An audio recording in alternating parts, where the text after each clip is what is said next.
महाशिवरात्रि। लोग कहते हैं यह शिवजी की शादी की सालगिरह है, लेकिन सच कहूं यह आधी अधूरी बात है। यह रात सिर्फ जश्न की नहीं बल्कि उस खौफनाक अंधेरे की गवाह है जब पूरी दुनिया खत्म होने की कगार पर थी। एक ही रात में 3 ऐसी घटनाएं घटी जिन्होंने ब्रह्मांड का नक्शा बदल दिया। जरा सोचिए, एक तरफ शादी की शहनाइयां थीं, तो दूसरी तरफ मौत का जहर, और तीसरी तरफ एक ऐसी आग थी जो ब्रह्मा और विष्णु का घमंड चकनाचूर कर रही थी। अगर आप यह वीडियो 16 फरवरी से पहले देख रहे हैं तो सावधान हो जाइए, क्योंकि आज हम शिवलिंग के प्रकट होने की वो कहानी सुनेंगे जिसे सुनकर आपके रोंगटे खड़े हो जाएंगे। कहानी पर आते हैं। एक बार ब्रह्मा जी और विष्णु जी में युद्ध छिड़ गया। दोनों लड़ रहे थे कि मैं महान हूँ। नहीं, मैं तुमसे ज्यादा महान हूँ।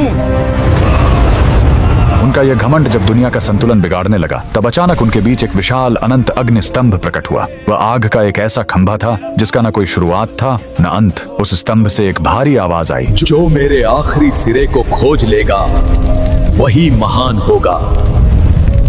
ब्रह्मा जी हंस बनकर ऊपर उड़े और विष्णु जी वराह बनकर नीचे गए। हजारों साल बीत गए, विष्णु जी को अंत नहीं मिला। उन्होंने अपनी हार मान ली, लेकिन ब्रह्मा जी ने वापस आकर झूठ बोला कि उन्हें अंत मिल गया है। उसी पल उस आग से काल भैरव प्रकट हुए और सजा के तौर पर उन्होंने ब्रह्मा जी का वो सिर काट दिया जिससे उन्होंने झूठ बोला था। उनका अहंकार टूट गया। चूंकि शिव जी आग के रूप में आए थे, वो बहुत गर्म थे। तब देवताओं ने उन्हें शांत करने के लिए उन पर जल और दूध चढ़ाया। यही वो पहला दिन था जब शिवलिंग पर रुद्राभिषेक की शुरुआत हुई। लेकिन कहानी यहीं खत्म नहीं होती। एक बार जब देवता श्रीहीन यानी कमजोर हो गए थे, तो अपनी शक्ति वापस पाने के लिए समुद्र मंथन हुआ। सबको उम्मीद थी अमृत की, लेकिन निकला क्या? हलाहल विष। पूरी दुनिया जलने लगी। तब फिर वही भोलेनाथ आगे आए। संसार को बचाने के लिए उन्होंने उस उबलते हुए जहर को पी लिया और अपने कंठ में रोक लिया। जहर की गर्मी से शिवजी का शरीर तपने लगा। उस जलन को शांत करने के लिए सभी देवताओं ने उन पर पूरी रात गंगा जल, दूध और बेलपत्र चढ़ाया। उन्हें नींद न आ जाए इसलिए पूरी रात देवताओं ने गीत गाए और जागरण किया।